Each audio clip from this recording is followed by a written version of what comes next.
This is a J Relly exclusive.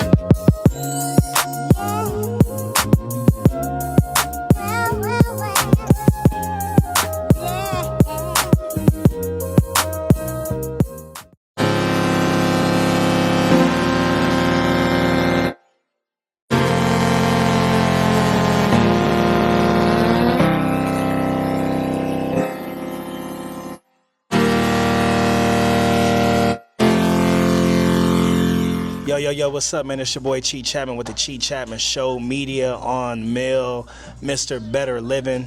I got a very special guest in the building today. He invited me into his domain. I'm gonna let him introduce himself. Hey, what's up, guys? Thanks for having me, Chee. Absolutely. My name is Keenan Carbajal. Born in Phoenix native, born and raised here at home. An active member in the community. As you can see, we're here in my gym. I got the kids going. It's not even 6 o'clock yet. It's not even time yet, but they're already coming in. Yeah, so man. It's gonna be a good show. Yeah, legendary, man. Yeah, we gonna just dive right into it, man. You come from one of the most respected boxing families in Arizona. What was your upbringing like growing up as a Carbajal, and when did you realize boxing was going to be your path? Yeah, no, definitely. It put that pressure on me, and so I was kind of born with it. You know what I mean? Yeah, absolutely. So it's really, I don't even look at it as pressure. It's really just, that was my lane. You know what I mean? Yeah. And I did very good at doing my part to keep the legacy going, keep the Carbajal name going. I've cemented my legacy, and the thing is, I'm not done yet. I still got a whole lot of work to do. Yeah, I still got a whole lot of work to do. But in this time, I've done a lot. I've done enough. And that's what it's all about. Familia. That's what it's all. Familia. I've carried the name. I've carried the city, and I'm very proud of that. That's what's up, man. What was your upbringing like, man? You got a lot of siblings? I got little ones. Yeah. So the little ones, they're up next. So I 16, 14, and 12. Okay. And it's a huge age difference, but growing up, I grew up an only child, and then they came later in my life, and I'm just very very thankful for them, and that it ended up working out because now I'm able to train them. That's what's up, man. Yeah, so it's cool. So yeah, my child coming up in the amateurs. Like I said, a lot of pressure. You're a Carbajal. You're a Carbajal. Absolutely. And everybody looked at me, and I so it made me rise to the occasion. Yeah, that's what's up, man. What part of town did you grow up in? On the east side. East side. Birdie Park. Yeah. That's what's up. What elementary school did you go to? I went to I grew up right here on the east side of Phoenix, but I went to school on the south side. Damn, that's crazy. Yeah, Mine was the total opposite. I'm from the south side, but I went to school on the east side. Really? That's funny. Yeah, I went to Valley View. That's what's up, man. Like I said, all of Phoenix is my home. You know what I mean? I'm good across the whole city. That's what's up, man. Yeah, I went to Wilson Elementary. Okay. All right. Bro. Yeah, that's what's up, man. All right, man. So your family name carries a lot of history in the sport. How much pressure came with that legacy, and how did you work to create your own identity inside the ring? Yeah, no. Like I said, I never looked at it as pressure, really. Yeah. It was really just the lane. There, this is how you do it. My thoughts are Danny. He's ultimately, he's the unsung hero, really. He's the teacher. You know what I mean? The sensei never really gets the credit. But let's bring it to light. Danny Carbajal is the patriarch of the family. The Carbajal name. He's the one that started it all. That's what's up, man. And he trained all his brothers. He trained all the following down to me. And even my son. My son's 7 years old, and he's in here working out. He's ready, huh? So, yeah. So and that was my childhood. So my bad. I keep skipping the question. No, you're good. So man. My childhood was like that. I grew up in it. In it. So that's the reason why I never looked at it as pressure, because it's like, okay, I see it happening. I just got to do it. Absolutely. I just got to do that. So everybody else is all the names, all the talk, gossip, and all that. I grew up with it, so it never really bothered me. Yeah, that's facts, man. Who were some of the biggest influences in your life outside of boxing? Family members, coaches, mentors that helped shape you into the man you are today? Yeah, my Tata, man. Yeah. My Tata, my trainer. He's. I think about it every day. Like I spend 3-4 hours with him every day. Yeah. Yeah, and just like him being my trainer, him teaching me. It's really just the ultimate form of love. You know what I mean? To teach and learn from somebody is just the ultimate. Like I said, it's the ultimate form of love, and just he's my mentor, my father figure, my everything. That's what's up, man. At what age did they have you start boxing? How old were you? So because of his experience, he was like, let him have a childhood, let him go have fun. Let's see if he wants to do it. So it wasn't. It was never put on me like, oh, you're gonna box. Yeah. It was like, oh, let's see if he wants to. Let you figure it out yourself. Let's see. And I played other sports and stuff. You know what I mean? But growing up around it, I mean, I'm walking around punching the couch, punching all my action figures, making them fight. So my first day like in the gym actually working out, I was 8 years old. Okay. 8 years old, and then I didn't fight till I was 12. Okay. Yeah, I didn't fight till I was 12. That's what's up, bro. That's crazy. Mm-hmm. Man, like you said, it wasn't really a lot of pressure because, you know what I mean? It was just it was just regular. I got the cheat code right here. Like this is the man that can make me a champion. Yeah. And now that's so I was like, oh, I just gotta listen to you. Yeah. Cool. All right, well, let's do it. That's what's up, bro. That's what's up. So Arizona has produced some of the incredible fighters over the years. What makes Arizona boxing culture different, and why do you think so many champions come from the state? It's that heat, man. It's the heat. Yeah, it's that heat. We're born in it. We're born in that fire, and we're true to our name. I mean, you rise from the ashes. You're molded. You're made in that fire. Yeah. You know what I mean? We all have that grit in us. Just that dog. That I mean, it's really. Everybody always talks about LA, Philly, but Phoenix is a hot spot. You know what I mean? Because of that, because we're so close to LA, we've always had to prove ourselves. Yeah. You know, we've always had to like, nah, we got it over here. And when people come here, they find out. Yeah, absolutely, absolutely. If you had to name the face of boxing right now, who do you believe is carrying the sport today and why? Who do I believe is carrying the sport? You know, that's funny. I was just watching an interview today. And they said that Canelo might be the last superstar because he's at the World Cup right now. Yeah. I seen that yesterday. Yeah, they were saying Canelo might be the last superstar that can do that. But who has potential is Ryan. Okay. Because he started from the social media side. Yeah. Yeah, he's able to cross over. He's really crossing over to boxing. Yeah. And like he barely got his world title, but he tried crossing over like that. It's allowed him to tap into a whole different demographic. Yeah. You know what I mean? Because in boxing we're really to our own. Yeah. You know what I mean? And we don't have like those big time superstars. But I think for now I think Canelo is still he's still the face of boxing. But our boy from here, David, he definitely don't want to fight that guy. Yeah. Nah, for sure. So speaking of Ryan, bro, it's crazy. A lot of Hispanics, we know a lot of Hispanics, right? Everybody cool, and boxing is, mainly Hispanics, right? Yeah. So a lot of people give Ryan, they make it seem like he's not like a real Hispanic, like a real Mexican, like the Canelos or the Pit Bulls, or, right. You know what I mean, or the Oscar De La Hoya. How do you feel about that?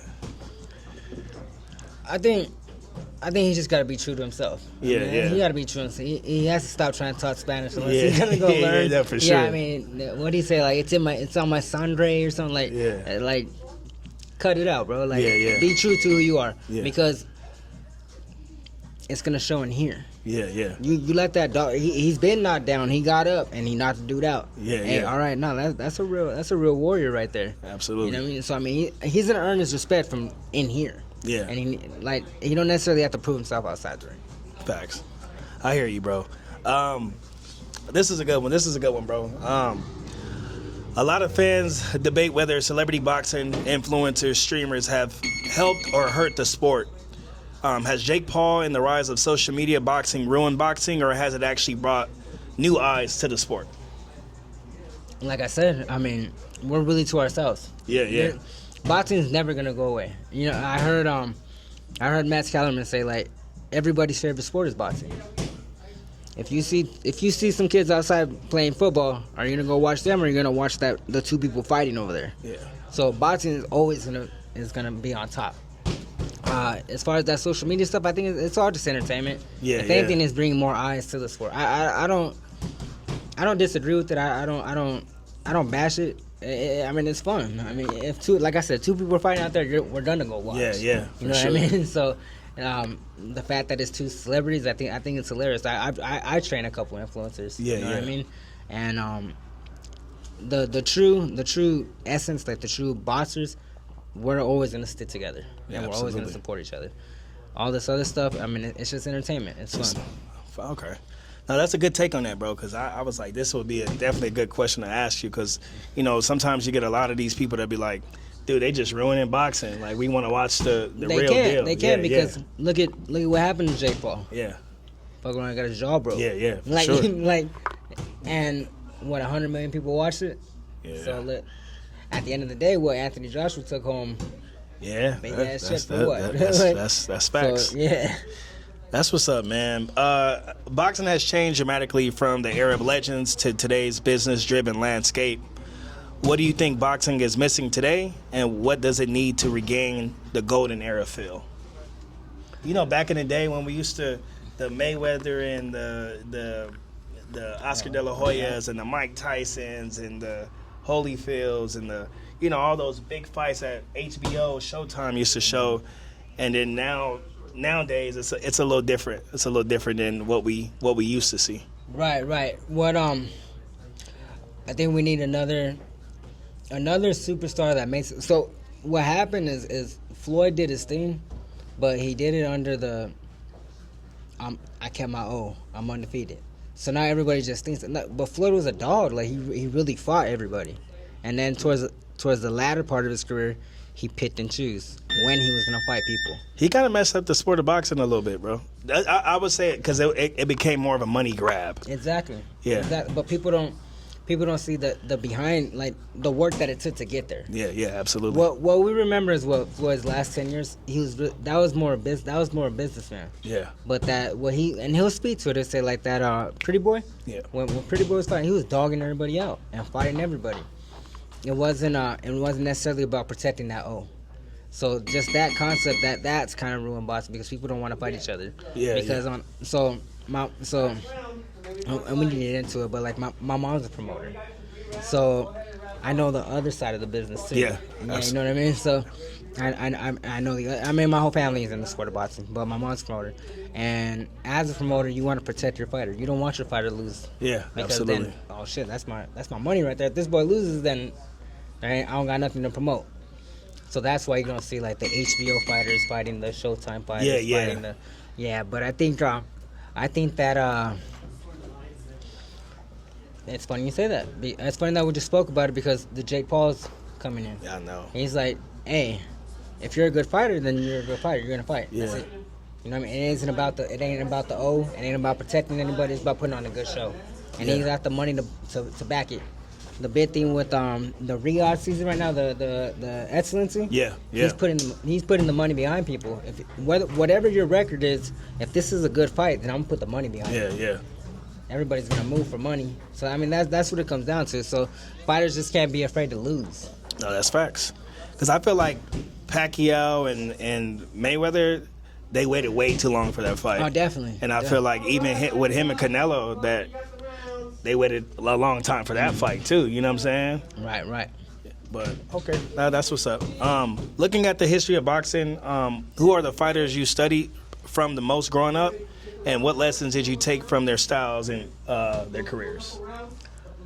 Because of my frame, I'm 5'11", 126 pounds. You know what I mean? Yeah. There's the Alexis Arguello. He's an old fighter, so he was in that era where you said everybody fought each other. The Aaron Pryors, the Arguellos, the Durans, Leonards, all of them. Yeah. Arguello is one of those guys too, and he's just very, very methodical. Very methodical.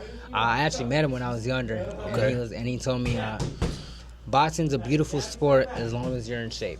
And that always stuck with me. So like whenever I would go run and stuff, like, damn, I'm tired, dude. Like it was like, nah, like this is what's gonna make the difference. Yeah. As long as I'm in shape, then I can do what I know. You know what I mean? So it's like, Arguello's like one of my favorite fighters. De La Hoya. I really like De La Hoya. I mean, he's another one. He's like 5'11". He started at 130. So yeah, our frame was very similar. Stylistically, his jab was just amazing. Yeah. He had an amazing jab. Yeah, the De La Hoya that we see today is not. That's a it's different not. one, It's yeah. not the dog that he was. Yeah, when that he was. fighting. Yeah. Yeah. So yeah, Arguello, De La Hoya, Duran. Yeah, Duran. Very, very slick, very, very strategic, and just strong and like powerful. Yeah, a lot of slick moves. That's what's up. A random question, man. I know you've seen the Javante Davis and Pitbull fight, right? Who do you think won that fight? Who do you realistically, who do you think won that fight? Because that's like a big debate. Me, personally, I'm going to just tell you, I think Pitbull won that fight. You think Pitbull won the fight? Absolutely. Why? Because he kept coming to him? Yeah, he's for number one, he's super underrated. I don't think the people give him enough credit and enough flowers. You know what I mean? And I know he's kind of just starting out. He ain't really been in the sport of boxing a long time, but he's a great fighter. And I feel that he really won that fight, man, because he wouldn't let up. Really? All right. Yeah. So it comes down to was it aggressiveness and effective aggressiveness? Two different things, and that makes all the difference to me. Because if I just keep coming, and I'm not throwing nothing, then to the naked eye it looks like, oh, I'm the one that's pushing. But in between all that, if I'm getting bop, if I'm getting hit 5 times on the way to go hit you one time, that's 5 points to 1. Yeah. So on a what is it, methodical side? Or, on a literal side, all right, Tank outpointed him. But in the story, who would you rather be? Yeah, both of us would rather be Pitbull at the end of the day. Yeah, absolutely. But on the point side, Tank scored more points. And I'm a big Tank fan, and I love everything he's done in his career, but that fight was, I mean, all his other fights have been pretty decent. We all know that he won his other fights, but that fight was, was probably one of the best fights. It was heavy. Pitbull's a dog. Yeah. It's a nightmare for anybody. For sure, man. For sure. Man, let's talk about your most recent fight, man. Let's talk about that, man. Where was it at? Who was your opponent? And how do you feel you did in that fight? So we went down to Tijuana. Okay. We went down to Tijuana my last fight. The first time, it was my first time fighting somebody taller than me, actually. Yeah. So, I mean, I just went in there and I did what I had to do as far as just remembering who I am. I really got away from body punches. Like, I really got away, like, left hook to the body was my money punch, and I really got away from it. Like, I fell in love with knocking people out. Headshots and stuff, and really, I really just got away from it. But that fight, in the middle of the second round, it just clicked to me like, remember what you could do. Yeah, absolutely. And I just went in there and everything was just flowed from there. So I took him out in the 4th round. But it was very refreshing and just I feel good. Like I feel ready to take on anybody else now. Absolutely, man. What's next for you, man? As far as fights, what do you have coming up?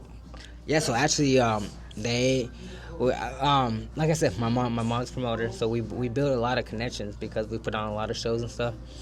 So I'm getting like invited like pretty much everywhere right now. Yeah. Because word got around that I'm basically traveling. Like I told the familia before, like I'm on a title hunt. You know what I mean? If I gotta travel the world to get it, then let's go. And word got out, so I'm getting like invitations, like, hey, we want you here, we want you Absolutely. Here. So what's next? Where I can't really talk about it right now, but we're looking at August date. Okay. Yeah, August date. Okay, that's what's up, man. I know you got a lot more in your tank, man. But when your boxing career is all said and done, what do you want your legacy to be? Not just as a fighter, but as a husband, father, mentor, representative of Phoenix.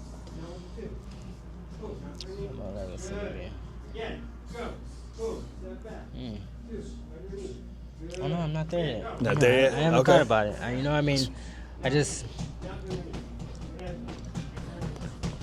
know. I did it all for the love of familia, for the love of my city, for the love of and I think that's, well, I know that's gonna be my transition after boxing. I'm fighting for those reasons, but even after that, that's gonna be my transition. All right, look what I got going on over here, man. See it, like, man. This is a beautiful thing, bro. This is ultimate, like the ultimate fulfillment. Like it feels good. Yeah. It really feels good to be active like this in the community and watching like lives change. You know what I mean? Absolutely. I've had numerous like kids come in, they lose 50 pounds. Yeah. Now they're walking around with their head up and thinking they could beat me up. Yeah, for sure. So I mean, it's an amazing feeling. When I'm in the corner and instructing the kids like, hey, do this, and then they do it.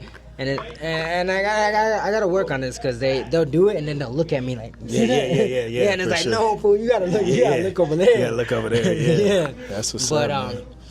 But this will definitely be my transition when I'm done boxing. That's what's up, man. No, I really love what this does. Just in the whole ecosystem, you know, it does for me, it does for them. It's just it's a fair trade, or more than a fair trade. I really feel like it's like I'm winning, man. That's what's up, man. Hey, any kids coming from East Phoenix that wants to get involved in boxing, what's some advice or words of wisdom that you can give them? Man, what's my advice? On coach's side, my advice is to run. Run. You know what I mean? Because that it gives you clarity. But in all seriousness, really just discipline. It's exercise discipline. And moderation. I'm not one to say like, oh, cut this out. Like, yeah, you have your non-negotiables, your absolutes. Like, don't be doing drugs, don't be drinking, don't do those things.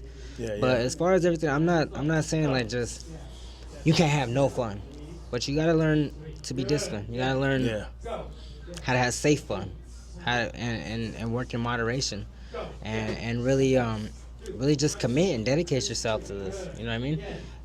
It's not often people say like, oh, I give it 110%. Yeah. Give it 100. Yeah. You know what I mean? Give it 100. Yeah, absolutely. That's the real, because most people don't even give it 100. So I mean, I'm gonna go for 110. Like, give your full self to this. You know what I mean? Give yourself 100%, absolute. Just do it. Yeah. And watch how the world, everything aligns itself after that. Absolutely. Once as a kid, once I decided like, oh, I'm gonna fight. This is what I do. It seemed like the whole world just fell in place for me after that. Yeah. And I just had to keep following through. No matter what was going on in the outside world, as long as I came to the gym, everything else just cleared out for me. You Absolutely. know what I mean? And that's the same structure that I give to this next generation. Like, I don't just train kids, adults and everybody. You know what I mean? Yeah. To provide that safe place and that structure, that's the key to all this. That's the key to all this. Like, I can show you how to throw a punch. I can show you how to jump rope, throw a combination. Absolutely. But I'm more showing you a lifestyle. Showing you, hey, follow this structure, follow this pattern, and you could take this pattern anywhere in life. Yeah. You'll be successful. That's what's up, man. Any closing statements or shout-outs you want to give, man? Yeah. Familia, thank you for your support. Thank you for having me. I mean, this is full circle. You know what I mean? Come on, absolutely. I was just a little puppy walking around when I seen you. I mean, you've always been a cool dude, man. Man, appreciate you, brother. It's complete full circle. Back to that. I ultimately, I'm so thankful for your support. Like I said, you guys are always with me. Even when I fought in Tijuana, I shot the link up right there. Yeah. So no, everybody's. We're gonna take on the world, and like I said, next one will be in like August. Okay. Man, appreciate you, man. Hey, nothing but blessings and man, continued success, man. Keep doing your thing, and I appreciate the invite, man. We gonna shoot a little bit more content of the kids. Maybe you punching up the bag or something, man. Okay. So we can put a little bit more into the podcast, man. Hell yeah! All right, cool. Hey, appreciate. Hey, where can they follow you at, man? Follow me at Carbajal.Keenan, and then the gym at the Learning Center PHX. Hey, and I'm Chee Chatman, man. The Chee Chatman Show, Media on Mill, Mr. Better Living, and we out, man. Peace.